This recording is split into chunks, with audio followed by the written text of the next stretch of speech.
Welcome everybody. We will try to make audible. Okay, we'll try to make it as valuable as possible. So we are prepared to also take questions after the session is over.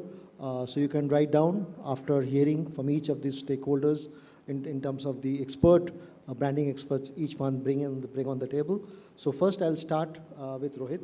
Rohit, since you just launched a new brand, tell us about customer insights, what you have learned or you have relearned in terms of managing this brand, and how it's going to be a little different or challenging overall. Good afternoon, everyone. I think after post-lunch, it's the first session, so everyone. So in our category of beauty and personal care, customer feedback is the most important category.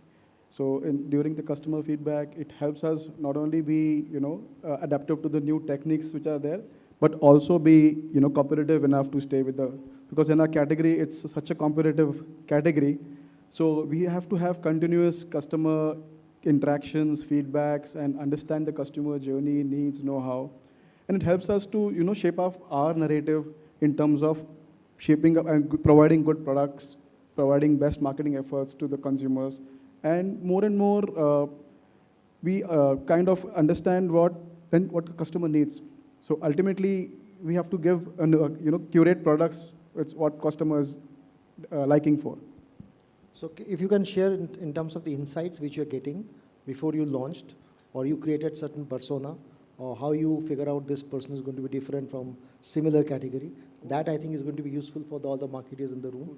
Share a little bit about whatever is possible for you to share at this point. Sure. So before launching our brand online, we did an extensive market research about 1.5 years, where we had interact with customers and consumers across cities in India, which helped us to basically lay down the foundation of what we want to basically kind of give away to the consumers.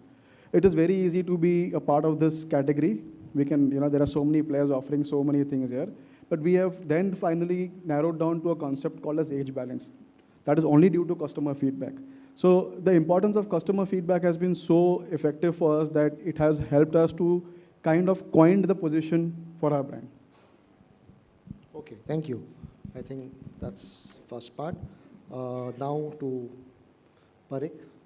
For you, I want you to share in terms of overall experience you have managed, how the marketing is changing at this point, what are the crises you are managing as a CEO, and a little bit of insights, what you learned, which is going to be valuable for the participants to understand.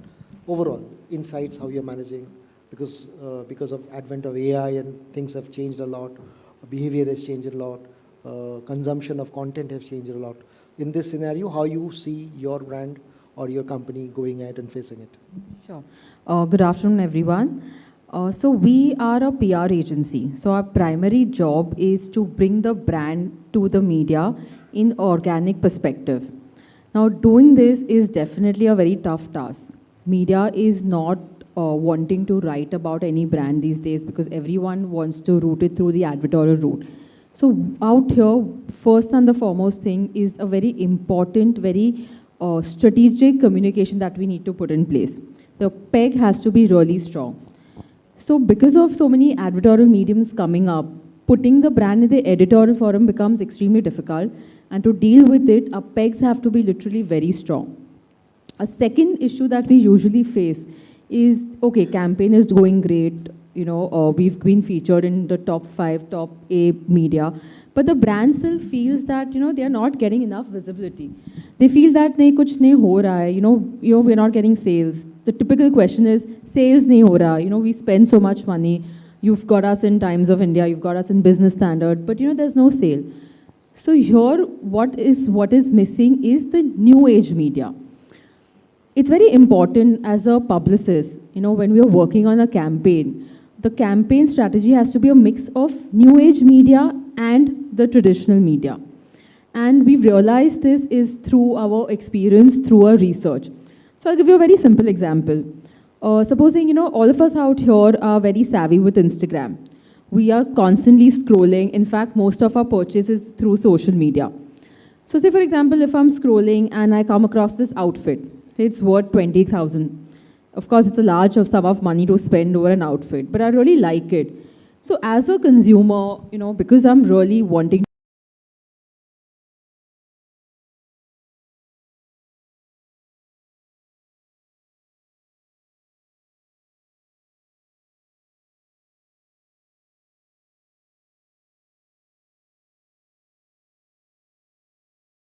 Automatic changes my perception. My perspective towards my purchase has changed. So here, as a publicist, our key most important is to get Google reviews. When I say Google reviews, I don't mean reviews on Google, but media write-ups. So here the traditional media comes in. So we send out the press release, we ensure the top 5, the top 10 media has covered the brand. Going extension to this campaign is getting in touch with influencers, celebrities. These influencers will wear, will tag, and it will be all over the internet, all over Instagram. And also the same pictures have been used on your website. So as a consumer, I have a holistic experience of making the purchase. So it's not just seeing that ad, but because of that ad and because of the strong PR campaign that we've done, we managed to get that sale. So in today's day and age, the key message out here is that we need to go beyond the traditional ways of marketing and publicity. Need to incorporate new ways, which is your influencer marketing, your celebrity outreach, events, awards, panel discussions, networking event, activation, which gives you a lot of PR. So in the last 5 years of being a publicist, what I've realized is the entire game has changed. It's not just your print and your digital, but it's way, way beyond that.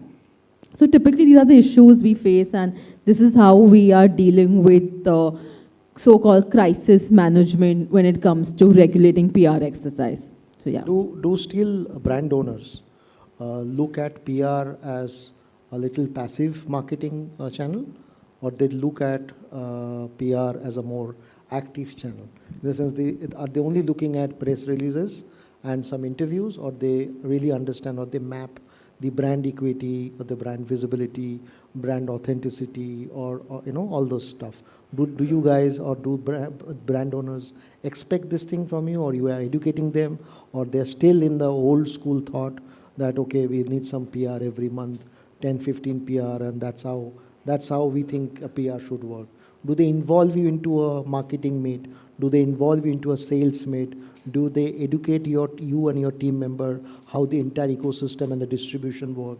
So most PR, more corporates I have seen across my tenure of my work when I was working, most companies see PR as a isolation, and they don't allow them to be a part of a marketing meet.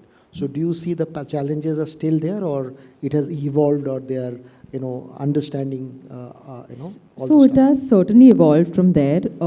As publicists, we are more involved in all activities, in all strategy meetups, only because it helps us plan better. If we are part of the larger marketing scheme, the larger marketing plan, as a publicist, as a PR agency, it helps us to understand what the brand is looking out, what is the core objective, what is the objective at a brand level. And this we get to incorporate in our PR campaign. And I think, yes, certainly over the period of time, this has evolved, and there is more involvement of a PR agency. It's not just merely a PR agency. I would say we are more strategic consultants and not just a PR agency. So yes. Yeah. Okay, thank you. My next is you, Sapna. In the sense, if you can share with us how do you maintain brand value in this changing scenario? What are the problems you still face? Because I see from your background, you have already done that and been that role. How you see it has changed, how the digital or from the customer perspective, are you still finding that old school problem which we all have faced, or it has little evolved? Also, if you can share based on the age of the owner, the brand owner, do you see that certain movement has happened? The older people have still evolved, they're still in the old school. So just an overall understanding. You asked so many questions, I forgot the first one. Well, the first one. Okay. So first one is that if you can tell me how the brand in the crisis time, how the brand core value can be still maintained, and if you can give 1 or 2 examples, Sure. then the participants can understand. Sure. So, I'm from the financial services space, and it's largely B2B. So we are not into any retail businesses at all. So the boring part of marketing compared to several of my colleagues here. And really in our business, at Avendis, the entrepreneur is our customer. And basically, I was speaking to Shekhar earlier, before we started the session. Anything and everything that an entrepreneur needs, from funding or credit when they start, to then looking for, raising funds in, later series, they want to go public, or they're looking for a PE or an M&A round. And finally, of course, once they're in the money, then we help them manage their money as well. So that, very simplistically, our entire business has been built around the entrepreneur. So, I have often felt that companies' personalities or brand value comes a lot from the stakeholders that they deal with. So when we deal with entrepreneurs, and if you see the boom in the number of entrepreneurs that has gone up in the last decade, boosted by the capital market surge, as well as COVID and digital, therefore, they're operating at a very different level. Their pace, their energy, their ability to, be innovative, go global is really at another level. And therefore, as a brand, we need to emulate that and work very closely with them. Having said that, on the other hand, we face a lot of headwinds in terms of, and I'm using the word headwinds, taking a creative license here, but we're a heavily regulated industry. We have so many regulators who are constantly, there's RBI, there's SEBI, there's all the exchanges, there are so many internal compliance requirements that we need to meet. So as brand and marketing custodians, it becomes a very, very fine balance for us to be able to market, creatively, and at the same time ensure that we're always on the right side, because at the end of the day, we're dealing with money, and that's always, very integral to everyone's businesses. In such a scenario, I find that being agile and being resilient, what you asked, it's like wearing a bifocal, specs. You have to be agile on one hand because you're reacting immediately to a customer need or to a crisis and so on. But at the same time, your core values have to form sort of the bedrock of everything you do. So that's where the long-term vision for the brand has to come in. So anything you do in the short term can't, impact your brand negatively in the long term. I think if you keep that mindset, sort of that forms the foundational principle of what you do, then you will largely be, in the right. So that's sort of what we like to practice as well. We always say that, customers at the center, we'll always do right. And we'll always do right by the regulators. So we are always in the right side of the ethics as well. So keeping that in mind, if it means we need to take a hit in the short term, we are happy to do that. So it's a conscious call that we have taken internally. Okay. So when you're talking about the entrepreneurs, young people, do you see a difference between older generation entrepreneur? Because sometimes there are co-founders, there are 2 or 4 people collaboratively building brand. So do you find them, the older people, when I say 50 plus, not just by age, but also in terms of their understanding? Do you find them more challenging, or it's easy for the younger entrepreneur to educate because they listen to you? Because mostly 50 plus CXO, CEO, I don't see they are incapable of, because of many reasons, they can't spend much time learning B2B, what is happening in the ecosystem. Not just going in few conferences, hearing some podcast, but they don't practice what they talk. So do you find the generation which is the easiest generation to work with, the older one or the younger one? I'll be alienating half my customer database by responding to this, but I'll take a crack. See, a lot of the work, so, different parts of our business deal with, slightly different customer set. When we are doing our investment banking work, a lot of the entrepreneurs who we meet are more from the younger lot. And, like I said, they are super agile. They are willing to pivot very quickly. If something changes or a new regulation comes in, or we need to sort of, plan for a contingency. So they're very open to that, because that's literally how they grew their own businesses. So they seem to kind of quickly, faster. They're able to do that, yeah. The older generation, however, many of them come from, family wealth. But the one thing that we've seen in the last few years at least is that they realize that they may not know everything. I think that has been a change. That's enough. Yes. Earlier generations probably, the father would say, "Mujhe pata hai ye kaise karna hai." And then therefore, the next generation almost feels curtailed by this kind of thinking. But we find now that, they are happy to, one, get educated themselves, and 2, sometimes throw the next gen under the bus to educate them. So oftentimes we have, next gen leaders come to us to understand the nuts and bolts of how to run their business, or how to manage their wealth, how to, how they plan for succession, how to set up a trust, all kinds of things. And honestly, the parent tells us, don't give them an easy time. Give them a tough time. Grill them. Put them through the hoops and loops for the next, 3 months or whatever, but ensure that they come out of there knowing how to handle the business. So I think that is a change that we've seen in the last few years, and bolstered by a lot of activity around family businesses, family office creations and so on, but it's a trend for the better for sure. Wonderful, thank you. Shekhar, next we want to hear in terms of how you are managing identity crisis of brands, whatever brands you have managed so far, in terms of how you see business or brands around you are willing to change, pivot, which you said, they're willing to change and learn from the challenges what is presently happening across.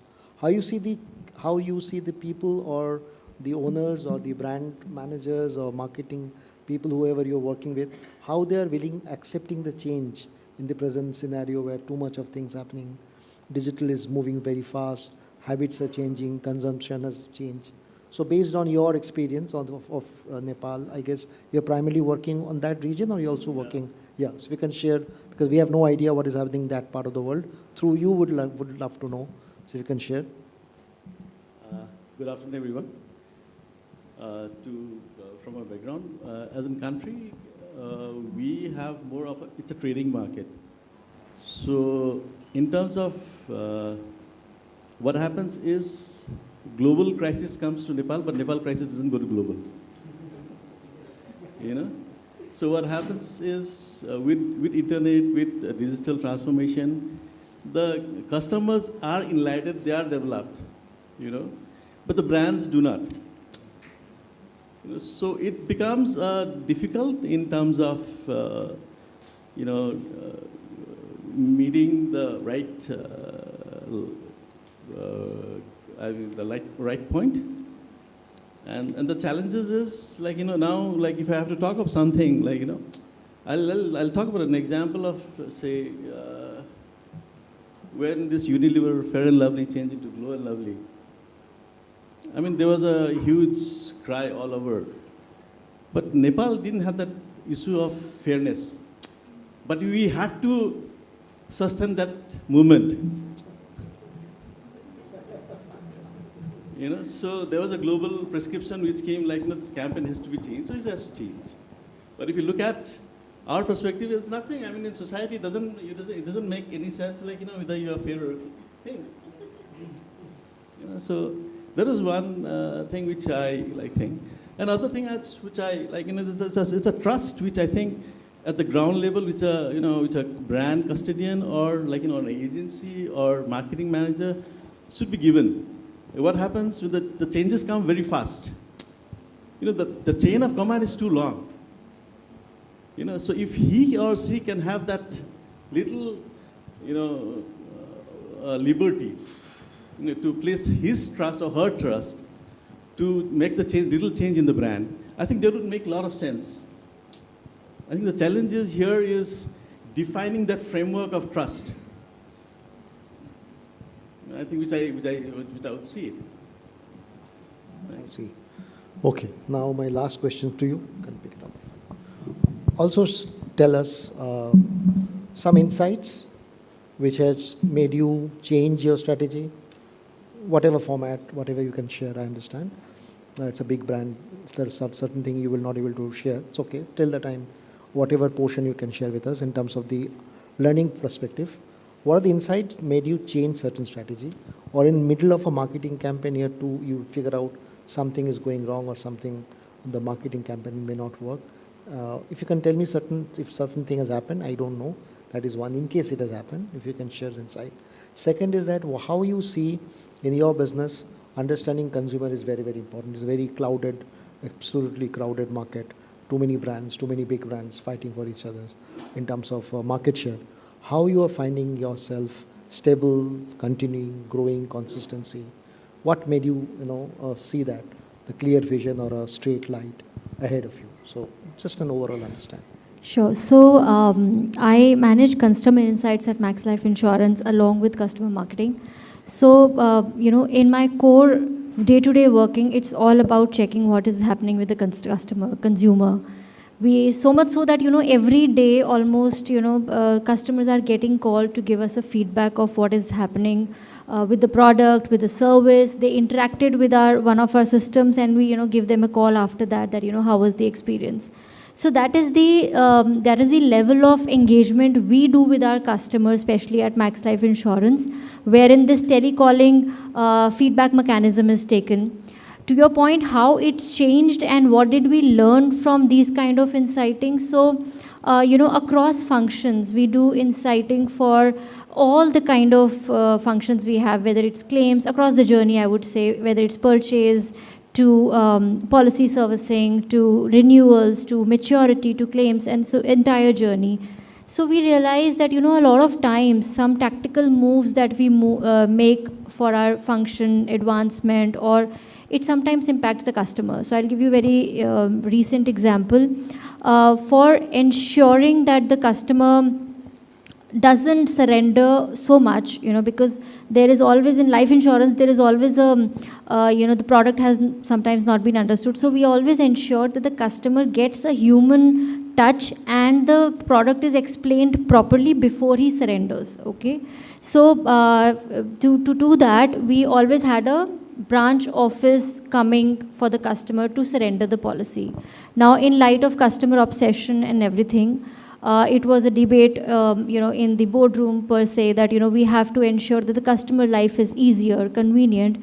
So the entire surrender journey was made online as well. So these are the certain changes that we keep on doing with respect to customer obsession, with respect to customer convenience, ease, and so on. That is one. Secondly, I'll give you a very marketing example and very recent example, how we adapted and how in an agile manner we were able to respond to the challenging times we are living in today. Our brand ambassador is Rohit Sharma, our very own captain, whom we all are very proud of. November last year, we were expecting a win for our country. The last match of World Cup, we were all very excited. Max Life being the company with Rohit Sharma as such, we were so excited that we had developed all kinds of traditional ads going on television, news, and print, social media, everywhere. We were very excited last day of the match, and the next morning, everything was supposed to be rolled out. That India winning World Cup, and because I think it was a shock for all of us, right? So we were also 99% sure that India is going to win. But everything fell into cracks, So in one night, everything changed for Max Life. I'm sure everybody in India was suffering. Max Life was equally suffering. So what to do? Everything, all investments went for a toss. But overnight, we had to redevelop the strategy. We had to redevelop on how to now position the advertisement and the content that has already been prepared. The next day and the next coming week, it was all positioned in a positive manner on, Rohit being the person who has sailed through the World Cup entirely and so on and so forth. So this is just an example how we as brands on a daily basis come across these kind of challenging tasks and challenging situations wherein we have to adapt, respond in that manner. So that is where, we were also tracking the sentiment of Rohit Sharma throughout that week. So it was a very tough week for all of us. I mean, that was a recent example, so I thought I will share with all of you. So these are the kind of things we keep on doing when it comes to insights plus implementation plus adapting. Yeah. Thank you. Thank you. This is good insight. Now this question, now I'm going to ask everybody. You're going to pick up. Same question in terms of if you see brand management, we're all doing brand management in whatever B2B, B2C, B2B2C. If you can share each one of us in terms of what are the key three learning or key three important things you manage as a brand custodian, which the participant would like to learn and know. Any three things or four key parameters. It can be a KRA, it can be your milestone, or it can be anything, it can be whatever, it can be related to managing brand. What are the three things you as a stakeholder, a brand custodian, manage, look at in your calendar every day? Rohit, you can start. So the three things which is very important for us is, one is the most important thing is the customer feedback. Second thing is trying to understand mapping the competitors. So what are the competitors doing? So every day we have to check what is currently going on, try and understand the trends which are there, check other aggregator platforms which are in this particular industry, providing the latest trends, what is the kind of changes which is happening, and how agile we are in quickly adapting to things like these. So yeah, customer feedback and mapping the competitors. And the third most important thing is we do plan how agile and what is the plan B. So as you mentioned, there should be a plan B every day. In whatever campaigns we do, there should be a plan B. So obviously we when we set some objectives, we are flexible and we are open enough. But the kind of agility we have, I mean, we develop in an everyday in our organization, we see that that brings us, kind of motivates also the teammates to think a lot. And once you start thinking, and obviously a lot of your things gets resolved. Thank you.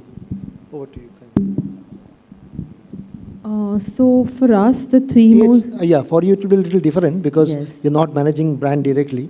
So from a PR perspective, what are the 3 KRA the brand owners are asking you to manage from a PR perspective? You can talk on that. So typically for us, the 3 most important things are: 1, partnerships; 2nd, media relations, very important. Any brand who works with us wants to know always what kind of partnerships, what kind of relations we hold in the market. And the 3rd most important thing is skill set. As a publicist, as a PR agency, we don't have a defined skill set because it is for the moment. Like if I'm talking to a journalist, if I'm talking to a media representative, I have to change my tone, probably have to change my peg, I have to change my pitch, depending on how the opposite person is. So here, very important for us to be agile. And I would say resilient, of course, is because we are aware that these are the changes we have to have in mind, so we are prepared. So just a little deroute from this conversation, one example which I would like to share with all. We represent one, household accessory brand. It is fun, quirky. Of course, I don't wish to name them. And they've been partnered with us since the last 2 years. However, in the last 1 year, they were not happy with the success of the PR campaign. So the last 2 campaigns, we slightly drifted. We added influencer marketing, and along with that, we added Instagram communities. And you will not believe it, their sales were up by 30%, just with this one change. So here, we were agile to adapt, that this change has to be done, at the same time resilient enough to know what has to be done. If we had a downfall, we knew how to come back to it. So your skill set becomes prime importance. Thank you. So yes. Yeah. So for your banking part, same thing. If you're managing a brand, what are the 3 things the brand owners are asking you to deliver, or for you, what are the important things? So for us, it's more of a slightly long lead kind of metrics because obviously we are not, like I said, we are a B2B business. So it's not like we have an app that we can track or so on. So I think, but over a period of time, these are 2-3 key things that we look at. One is, we are a very thought leadership, expertise led, because in a B2B scenario, that's what is really your people and the expertise that they bring in. So I think the amount of thought leadership and content that we're able to create, which really resonates with the customer, is a very important metric for us. And that's also something that we work very, closely with the business on. So it's not something that the business creates and then palms it off to marketing. We co-create that with them. So, that quality and quantity of thought leadership expertise is one thing that we track. The second thing is in how many different ways am I touching the customer. So whether it's through content or through media and, through events or account-based marketing, just how many touch points, because oftentimes we engage with customers for 3 or 5, 6 years even before a deal materializes, right? But are we there with the customer when there is no sight of a deal, but the fact that we've partnered with them through that journey, when the time comes, we are right, on top of mind. So how many different touch points, at what stage of our go-to-market plan is that customer in? That's the second thing that we look at. The third thing that we look at is our share of voice in media, both ours as well as ours in comparison with our competition. Unlike the problem that Hita mentioned earlier, we are not advertorial-led at all. We only do editorial stuff. Because the minute you do advertorial, you've lost pretty much any trust that you've had in the market. So we always look at how many incoming opportunities we have. That is our main metric. And PR is an extremely strong tool. It's something that we hold very dear to our heart and we use extensively. So extremely strategic in nature. So that's something that we track a lot. Thank you. Shikhar, if you face, what are the three things when brands comes to you? Three parameters they ask you, these are the three things we expect you to deliver. I think one, what Rohit said, it's research, it's social listening, and what kind of questions they are asking. And today it's very easy with digital, like, you just scan the social media and you'll know. But there are certain things, we being on a trading market, it becomes very difficult for us to change the feature of a product, right? So I would like to quote one example, a campaign which we did. We did it for Yamaha. Yamaha as a brand in Nepal is number 2 selling two-wheelers, unlike here. So when they launched Yamaha FZ way back, it was first monoshock bike. And suddenly the technology came to the people, and though we spoke about the European pedigree, of FZ coming to Nepal and all, but the trust was not there. And we were wrecking, and we did a series of FZDs, research and all. We don't know what's happening. So one thing we knew that people are not comfortable with that change. So team decided, and we decided to do a road trip to Everest with the bike. So we took the bike from Tibet. We went to the Everest base camp, and we came back. And trust me, when we came back and we did one sales campaign, in a day we sold 1,021 bikes. So I think it's listening to the client at the moment where they are uncomfortable in. So I think that really tells you. Nice, thank you. Great learning. What about you? You now the brand custodian. So when you drive, or when your senior asks you, what are the 2 or 3 things you see as a brand head? These 3 things are must, which the participants can learn. Yeah, I think one which I resonate with most of my fellow panelists is the reason we are doing something that, is it solving some customer need? Is it emanating from some issue that the customer is facing? So the first thing is why, why are we doing this? And you have to, in various boardrooms, we have to answer that question very clearly that, why is this supposed to be done? And Simon Sinek also says that, you should find the purpose and answer the why first of all. So that is one, of course. Second is the MOS, the measure of success. Now, I'm pretty sure in every company, this is one mantra that everybody is following. They want to see the business impact of everything, right? In marketing, we all are aware it's very difficult to always attribute whatever we are doing. But here in MaxLife, we have started attributing a lot of stuff. So for instance, I'll give you an example. We do a lot of BTL activations. So in our branches across, we do below the line activations. We have certain placements of products, collaterals, or material placed across desks and so on, standees and so on. So to that, we started to added measurability. Okay, so what we did was we had an audit agency visit the branches and see whatever product is available, whatever material is available there, and start to note that. So we used to come up with a scorecard for us and competition. So that was one neutral way of understanding how visible I am on the floor, and obviously visibility is equivalent to leads generation and so on. So we were able to establish that correlation as well. So yes, that second is measurability. I just cited this example because I said this whole BTL effectiveness kind of mechanism at MaxLife. And third, another very important thing is how quickly I am able to, have I discussed earlier also, plan B. So every plan which is presented to the management has these 3 elements: the why of it, the MOS, and what if it goes wrong. So what if it goes wrong? What is your plan of action? There is a slide dedicated with all the risks identified, what are the things that you're going to do if the risk really emanates. So these are the three things I think we all work in our business plans. Yeah. I think I have not found much brands who follow what you exactly do. This is the ideal way of doing it, but by virtue of being too much busy with the role, most marketing CMOs don't do that, what you do. So I think, sorry to, most importantly, the CMO role has evolved today, It's not just marketing. I have to be, in fact, as marketer, I have to be responsible for growth. I have to be responsible for business numbers. I have to be responsible for technology adaptation. So I am also the CTO, the CMO, the CCO, which is the Chief Customer Officer. So it's essentially covering all the aspects. So I think brand role has completely evolved, sorry. Wonderful, absolutely. No, absolutely right, I think.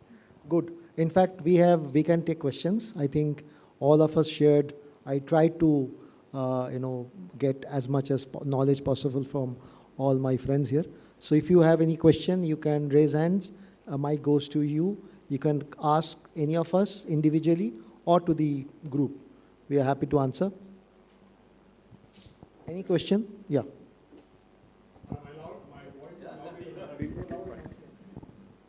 My voice is loud enough. Okay, fine. That's perfectly fine. My question to Rujita Jain. Considering that insurance selling is changing drastically in the future, what do you think are the challenges that as a company Max is going to face to enhance the brand value from where it is today?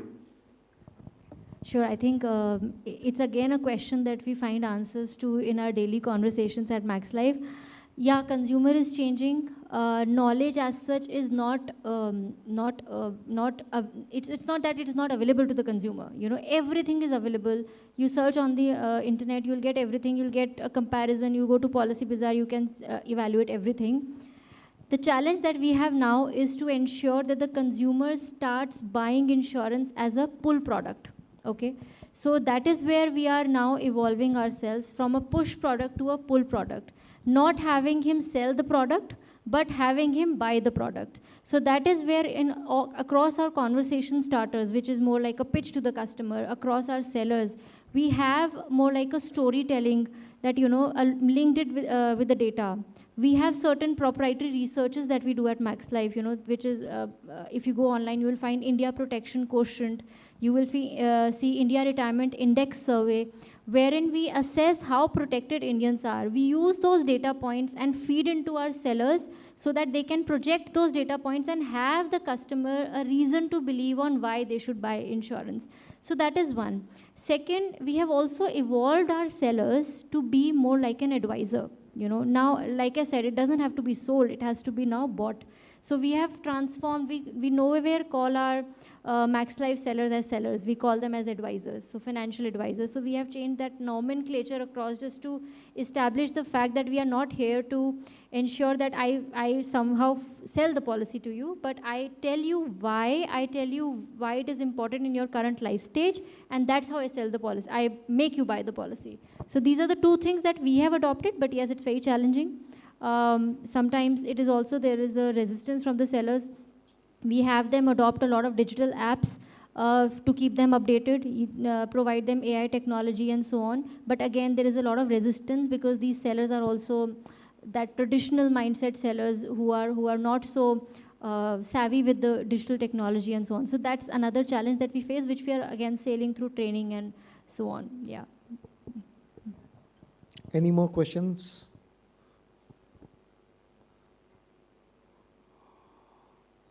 No? Achhi. Okay, fine.